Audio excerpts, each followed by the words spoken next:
Hello बच्चों, let's see the question. The question is which statement is incorrect. यहाँ पे question पूछा है कि कौन सा स्टेटमेंट हमारा इनकरेक्ट है।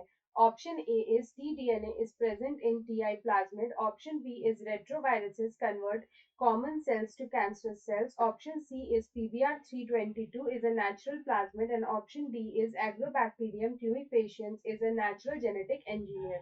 तो यहाँ पे अगर हम देखें तो यहाँ पे सबसे पहले जो हमारा फर्स्ट स्टेटमेंट है वो हम देखते हैं कि T DNA is present in TI plasmid. तो यहाँ पे जो टी डीएनए होता है वो यहाँ पे टीआई प्लाज्मिड में प्रेजेंट होता है। तो यहाँ पे जो टीआई प्लाज्मिड होता है वो यहाँ पे एग्रोबैक्टीरियम में प्रेजेंट होता है। It is present in agrobacterium और they are this is also use as a cloning vector. It is also use as a vector.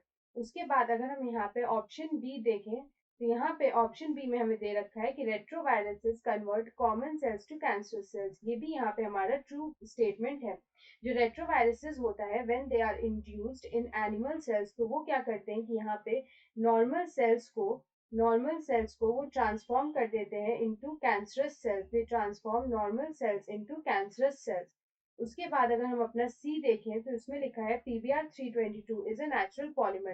तो ये हमारा यहाँ पे गलत स्टेटमेंट है, क्योंकि अगर हम PBR322 की बात करें तो वो यहाँ पे it is artificial vector. It is an artificial plasmid, not a natural plasmid. ये first artificial, it is the first artificial, it is the first artificial cloning vector or plasmid. So it is the first artificial cloning vector or plasmid that was constructed by Herbert Boyer. Herbert Boyer ने इसे यहाँ पे create किया था इन laboratory.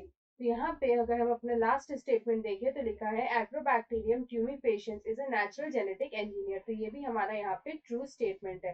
तो हमारा यहाँ पे इनकरेक्ट स्टेटमेंट जो है वो है यहाँ पे PBR322 is a natural polymer. ये यहाँ पे गलत स्टेटमेंट है। तो हमसे यहाँ पे इनकरेक्ट स्टेटमेंट ही पूछा था। So option C is the right answer. Best of luck.